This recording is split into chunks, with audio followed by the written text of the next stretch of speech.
ఇటు బిల్లు వైపు బాగా జనం ఉన్నారట. మన పోలీస్ డిపార్ట్మెంట్ వారు చెప్తున్నారు, దయచేసి మీరు ముందుకు రావాలి. కళాకారుల వేదిక ముందు ఇంకా ప్లేస్ ఉన్నది. ఈ మిల్లు వైపు ఉన్న వాళ్ళు, వెనక వైపు ఉన్న వాళ్ళందరూ ముందుకు రావాల్సిన విజ్ఞప్తి చేస్తూ కోదాడ శాసనసభ్యులు శ్రీ బొల్లం మల్లయ్య యాదవ్ గారు 2 నిమిషాలు మాట్లాడాలి. కోదాడ వాళ్ళు వచ్చిండ్రా? Okay, good. మామూలు ఫ్యాన్ ఫాలోయింగ్ లేదనుకుంటా మీకు అన్న, ఎక్కడో చూస్తున్నాడు అన్న. ఓకే, వాళ్ళు నువ్వు మాట్లాడి నేను మాట్లాడాలనుకుంటున్నా.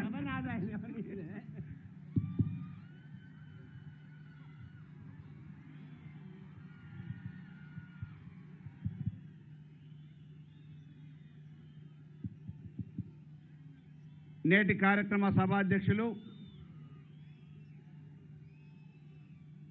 జిల్లా అభివృద్ధి ప్రదాత, ఉద్యమకారుడు, దయచేసి అందరూ కూడా కుర్చీలలో కూర్చుంటే బాగుంటుంది.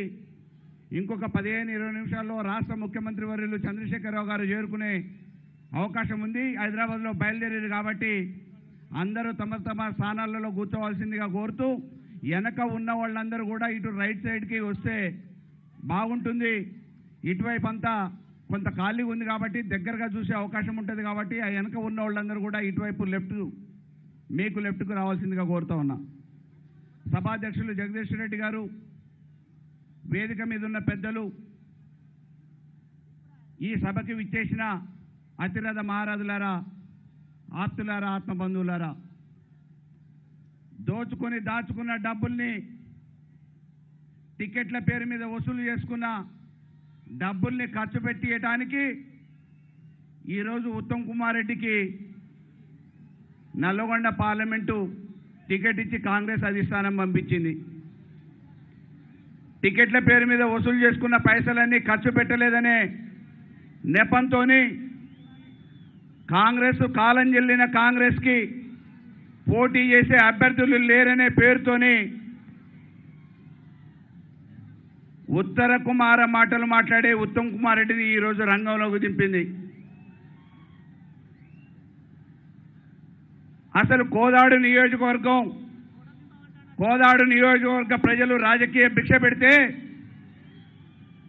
ఆనాడు ఢిల్లీ నుంచి పెట్టబట్టుకొని వచ్చిన ఉత్తమ్ కుమార్ రెడ్డి 2 సార్లు రాజకీయ భిక్ష పెట్టిన కోదాడు నియోజకవర్గ ప్రజల్ని నట్టేట ముంచి రాత్రికి రాత్రి తట్టపుట్ట జద్దుకొని హుజూర్నగర్ పోయిన ఉత్తమ్ కుమార్ రెడ్డి ప్రజలకి సమాధానం చెప్పిన తర్వాత ఓట్లు అడగాలని చెప్పేసి డిమాండ్ చేస్తా ఉన్నా.